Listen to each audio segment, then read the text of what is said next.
దగ్గరగా అందరూ అన్ని విషయాలు బాగా వాళ్ళు అక్క వాళ్ళు అన్ని విషయాలు చెప్పినట్టే. కొత్త విషయం నేను ఒక రెండు విషయాలు.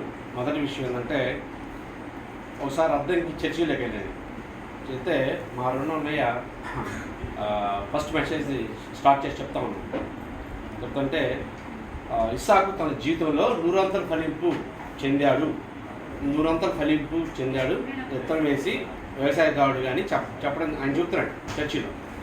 నూరంతల ఫలింపు అంటే ఏంటంటే కుమారుడు, తండ్రి, భార్యాభర్తలు, వాళ్ళు పుట్టిన కుమారులు, కోడలు అందరూ కూడా ప్రభువులోకి నడిపించడమే కాకుండా ప్రకటించే విధానం కూడా. ఇది 100 ఫలింపు.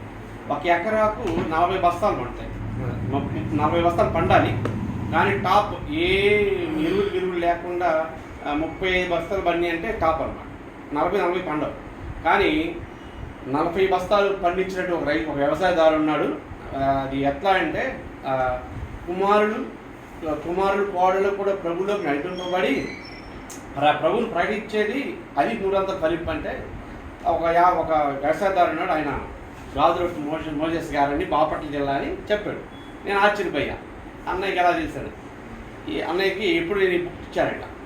మన అబ్బాయి రాసిన స్వాతి క్లియర్ చేసిన బుక్, స్వాతికుని ప్రయాణం, ఆ బుక్ ఇచ్చాడు. ఆ బుక్ చదివి ఆ విషయాన్ని తీసుకొచ్చి అంకులు చెప్పాను. అంకులు ఇలా దగ్గరగా ఒక 5 నిమిషాలు ఎంతసేపు సంతోషపడ్డాడంటే అంతసేపు సంతోషపడ్డాడు. అయితే మళ్ళీ ట్రిమ్ చేయాల్సిందని చివరి స్థాయి కూడా కూర్చొని నా దగ్గర నువ్వు చెప్పినట్టు మళ్ళీ ట్రిమ్ చేయిస్తున్నాను, అబ్బాయికి సార్ డేవిడ్ సార్ చెప్పాను ఆ పని అని చెప్పడం జరిగింది. తర్వాత అంకుల్లో ఉన్నటువంటి మంచి గుణాలు చాలా చెప్పారు. నాకు నచ్చిందంటే ఎక్కువ నాకు అనుసంధానం ఎక్కువగా ఉండేవారు అంకుల్. ఉదయాన్నే నేను కాలేజీకి వెళ్ళినప్పుడు ఇప్పుడు చట్నీ నేను చేయించుకున్నాను అంకుల్ దగ్గర.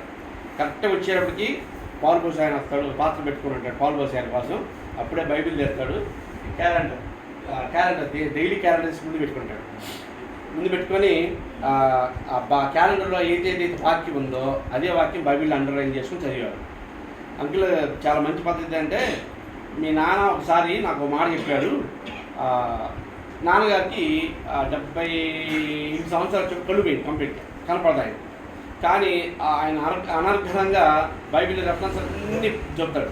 ఏది కావాలని చూడకుండా చెప్తాడు, అంటే బైహార్ట్ అనమాట. మీ నాన్న ఒకసారి నాకు అన్నాడు, కళ్ళున్నప్పుడే మనం రోజుకి ఒక వాక్యం నేర్చుకుంటే రేపు కళ్ళు పోయిన రోజున చక్కగా బైబిలే మనకు కంఠస్థం పెట్టినట్టు ఉంటుంది, మనకి ఇదే బైబిల్గా తయారైనట్టు ఉంటుంది. కాబట్టి అది మంచి పద్ధతి. నాకు ఒకసారి మీ పెద్దమ్మాయి ఫంక్షన్లో చెప్పాడు అని చెప్పేవాడు.